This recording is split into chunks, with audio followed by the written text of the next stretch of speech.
بسم اللہ الرحمن الرحیم السلام علیکم میں اچھی اردو کہانی پر ناول یار بدلنا جانا قسط نمبر 2 آخری قسط پھر خود کو فریش کرنے کے لیے میں بائک لے کر نکل پڑا۔ کئی گھنٹے لاہور کی سڑکیں ناپتا رہا، رنگ برنگے خوبصورت زندگی سے بھرپور لوگ، انہیں دیکھ کر لگتا تھا جیسے کوئی دکھ کوئی غم ان کے پاس بھٹکتا تھا ہی نہیں۔ بڑے بڑے مال سے ڈھیروں شاپنگ بیگز لیے نکلتے لوگ دیکھ کر خیال آیا بڑا پیسہ ہے ان لوگوں کے پاس۔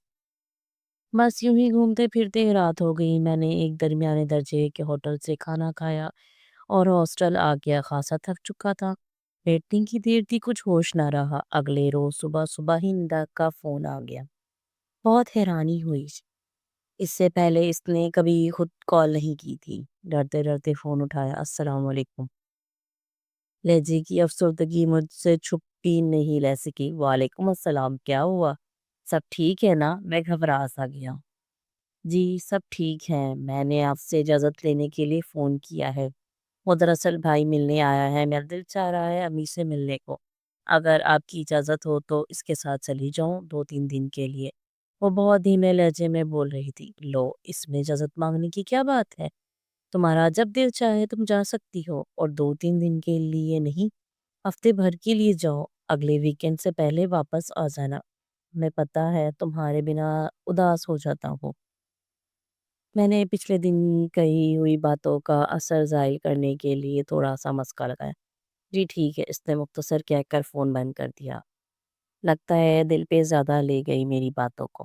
چلو خیر، ٹھیک ہو جائے گا موڈ جب ماں سے ملے گی۔ میں نے خود کو تسلی دی اور آفس کے لیے تیار ہونے لگا۔ یہ ویکینڈ میں نے آفس کیولگ کے ساتھ گزارا۔ وہ لاہور کا ہی رہائشی تھا، یہاں پر ہی پلا بڑا تھا۔ اس نے مجھے لاہور گھمایا، پھر ہم دونوں نے اچھے ریسٹورنٹ میں کھانا کھایا۔ وہ دن واقعی میری زندگی کا یادگار دن تھا۔ وہ کنوارا تھا، وہ مجھے حسرت سے تکتا رہا اور میں اسے۔ بھائی ویسے بھابھی کو میکے نہیں جانا چاہیے تھا، آخر آپ ایک ہفتے بعد گھر جاتے ہیں، انہیں وہاں آپ کے استقبال کے لیے موجود ہونا چاہیے تھا۔ اسے مجھ پہ ترس آ رہا تھا اور ندا پہ غصہ۔ میں بہت خوش تھا اور میرا دل چاہ رہا تھا کہ وہ ہر ماہ جایا کرے۔ نہیں ہے شام یار، ان بیویوں کے بھی دل ہوتے ہیں، اپنے رشتہ دار ہوتے ہیں، وہ سب چھوڑ کر ہمارے پاس آ جاتی ہیں، ہمیں ان کا دل بھی رکھنا چاہیے۔ ہمارا کیا ہے، وقت تو گزر جاتا ہے، دیکھ رب نے میرا بندوبست کر دیا تمہارے ساتھ، وقت بتانے کا موقع ملا، لاہور دیکھا، میں خوش ہوں۔ میں نے اس کا کندھا تھپتھپایا۔ یو آر گریٹ بھائی صاحب، اس نے مجھے سیلیوٹ کیا۔ میں مسکرا دیا۔ اگلے ہفتے گھر گیا، ندا بہت اچھے سے ملی، پرانی کوئی بات نہیں دہرائی۔ رات بستر پہ گیا تو بہت پیار سے میرے بالوں میں انگلیاں چلانے لگی۔ آپ مجھے بھی اپنے ساتھ لے چلے لاہور، یہاں بھی تو کرائے کا مکان ہے، وہاں لے لیتے ہیں مکان۔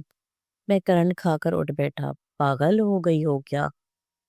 میں نے اس میں غلط کیا ہے؟ اس نے ناسمجھی کے عالم میں پوچھا۔ کچھ لمحے تو مجھے جواب نہ سوچا، پھر رب کی آمد آن پہنچی۔ حناد نے رونا شروع کر دیا۔ وہ اسے دودھ دینے لگی اور مجھے سوچنے کا موقع مل گیا۔ یہ پٹی ضرور اپنی ماں سے پڑھ کر آئی ہے، ورنہ اس میں اتنی عقل کہاں، اسے سب بس رونا ہی آتا ہے۔ میں نے غصے میں تلملا رہا تھا۔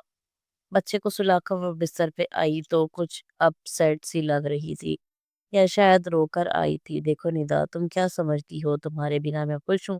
نہیں، بالکل ہی نہیں۔ تمہیں کیا بتاؤں، ہر پل تم اور حناد کتنا یاد آتی ہو۔ جو مطالبے تم نے آج کیے، میں کب سے اس کے بارے میں سوچ رہا، پر میں کچھ نہیں کر پا رہا۔ لاہور بہت مہنگا شہر ہے، جتنا کرایہ لاہور میں ایک مکان کا ہے، یہاں اتنے میں 3 آ جاتے ہیں۔ میں ہمت نہیں ہاروں گا، میں مکان ڈھونڈتا رہوں گا، جیسے ہی کوئی مناسب گھر ملا فوراً تمہیں اپنے ساتھ لے جاؤں گا۔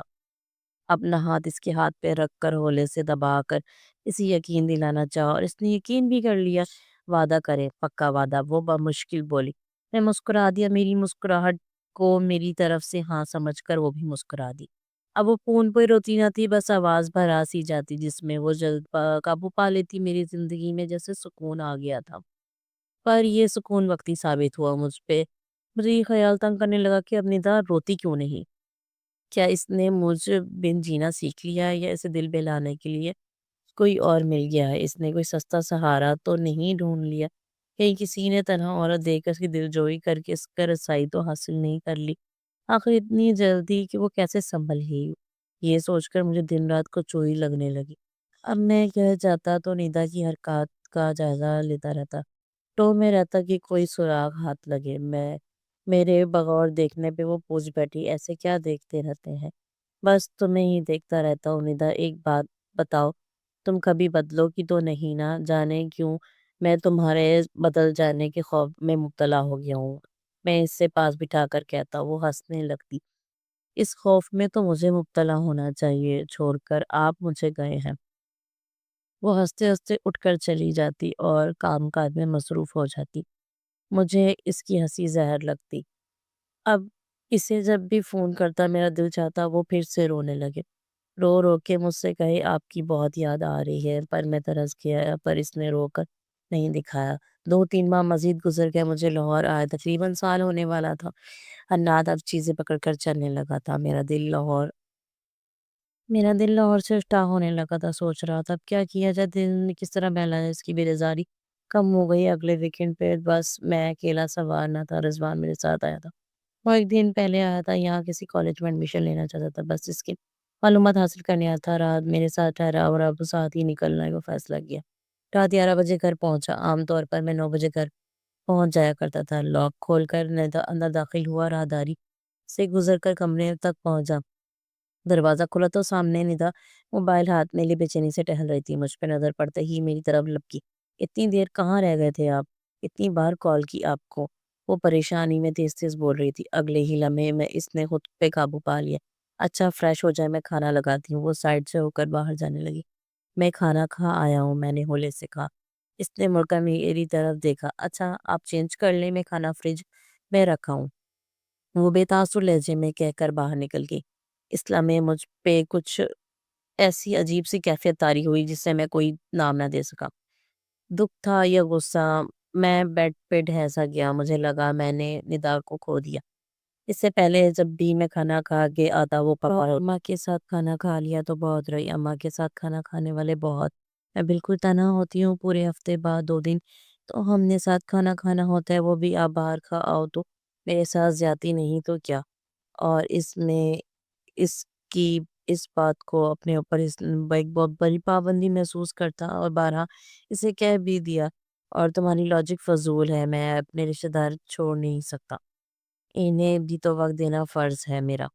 وہ رو دھو کے خود ہی ٹھیک ہو جایا کرتی اور مجھے منانا بھی نہیں پڑتا تھا، اور آج اس نے پوچھا تک نہیں تھا کہ کہاں کھایا، کس کے ساتھ کھایا۔ میری پریشانی اتنی تر ہو گئی تھی کہ پانی کے قطرے ٹپ کن پٹی سے بہہ کر میرے چہرے تک آ رہے تھے۔ وہ کمرے میں آئی، مجھے انوس ایسے ہی بیٹھے دیکھا تو میرے پاس بیٹھ گئی۔ کیا ہوا، آپ کی طبیعت تو ٹھیک ہے نا؟ میں نے جھٹک اس کا ہاتھ اپنی گرفت میں لے لیا، گویا وہ مجھے چھوڑنا چلی جائے۔ ندا تم نے پوچھا کیوں نہیں میں کس کے ساتھ کھانا کھا کر آیا ہوں؟ میں نے بچوں کے انداز میں کہا۔ چلیں بتا دیں کس کے ساتھ کھانا کھا کر آئے، میں نے مسکراتے ہوئے کہا۔ رضوان آیا وہ تھا کل سے لاہور، آج وہ میرے ساتھ ہی واپس آیا۔ آپا کی طرف اسے چھوڑ کر تو میں بھی سلام کرنے سے اندر چلا گیا۔ آپا کھانا لگائے بیٹھی تھی، بس مجھے بھی پکڑ کر بٹھا لیا، بس اسی لیے دیر ہو گئی۔ میں اسے بچوں کی طرح ہر بات بتانے لگا، جس سے وہ مسکراہٹ دبائے بغیر سنجیدگی سے سنتے رہی۔ کوئی بات نہیں، آپ کے بہن بھائیوں کا بھی حق ہے، وہ نارمل انداز میں کہہ کر اٹھ گئی۔ الماری سے میرا نائٹ سوٹ نکال کر مجھے واش روم کے اندر دھکیل دیا۔ میں چینج کر کے آیا، دماغ ابھی ہی تک ماں افتاد، دل کی حالت بھی سنبھل نہیں رہی تھی۔ ندا بستر چھاڑ چکی تھی اور اپنا دوپٹہ ایک طرف ڈال کر لیٹنے کو تھی۔ تم روتی کیوں نہیں؟ میں بے ساختہ پوچھ بیٹھا۔ اس نے پیشانی پر بڑ پڑے جیسے اسے میری بات کی سمجھ نہیں آئی۔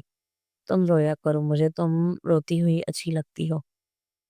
میں نے اس کے ہاتھ اپنے ہاتھوں میں لیتے ہوئے جذباتی انداز میں کہا۔ مجھے اس کے چہرے پہ پریشانی کے آثار نظر آئے، شاید اسے میری ذہنی حالت پہ شک سا گزارا تھا۔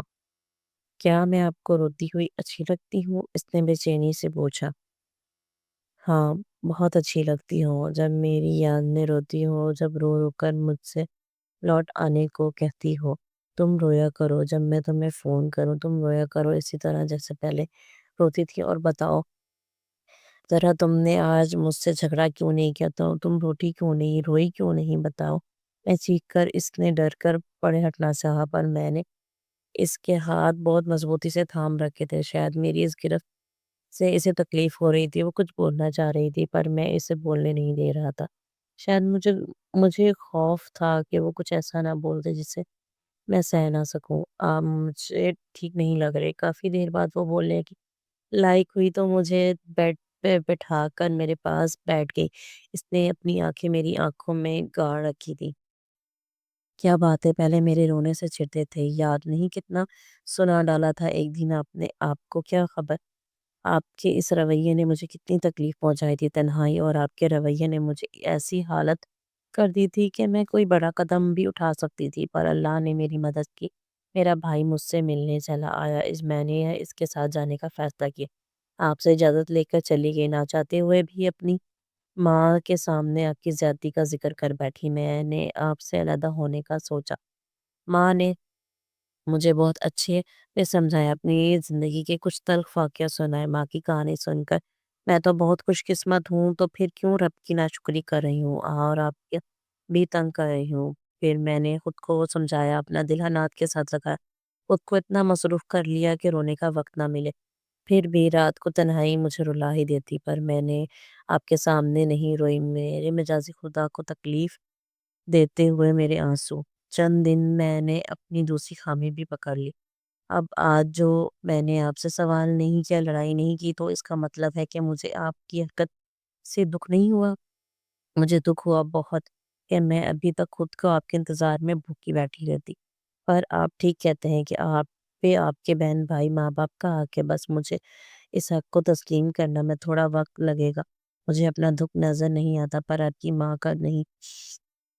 میں دیکھنے کو ترستی رہتی ہوں۔ ان کا من بھی چاہتا ہوگا کہ آپ ان کے ساتھ وقت گزاریں۔ مل گئے آپ کو آپ کے سوال کا جواب ندا نے مسکرا کر اس سے کہا۔ میں ہوں کو اس کا چہرہ تک رہا تھا۔ اوف میرے خدایا، میں نے کیا کیا سوچ رہا تھا؟ میں خود کو ہی شرمندہ ہو رہا تھا۔ ندا میں واپس آ رہا ہوں بہت جلد، میں نے غیر ارادی طور پر کہہ ڈالا اور خوشی سے چیخ کر مجھ سے لپٹ گئی۔ آپ سچ کہہ رہے ہیں؟ بالکل سچ، تمہاری قسم۔ میں اس کی پیشانی چوم کر کہا۔ اس نے پرسکون ہو کر آنکھیں موم لی اور میں سکون کو اپنی رگ رگ میں اترتا محسوس کر رہا تھا۔ میں اپنے رب کا بھی شکر گزار تھا کہ میں نے اس سے میں ایسی کوئی بات نہیں کہہ ڈالی جس سے اس کو پتا چل جاتا کہ اس قسم کا شک کرنے لگا تھا۔ اگر اسے پتا چل جاتا تو اس سے نظریں ملانے کے قابل نہ تھا۔ یہ عورت ذات کے حوصلے کو سلام، جو مردوں کے پل پل بدلے رویے کو برداشت کر لیتی ہے۔ ختم شد۔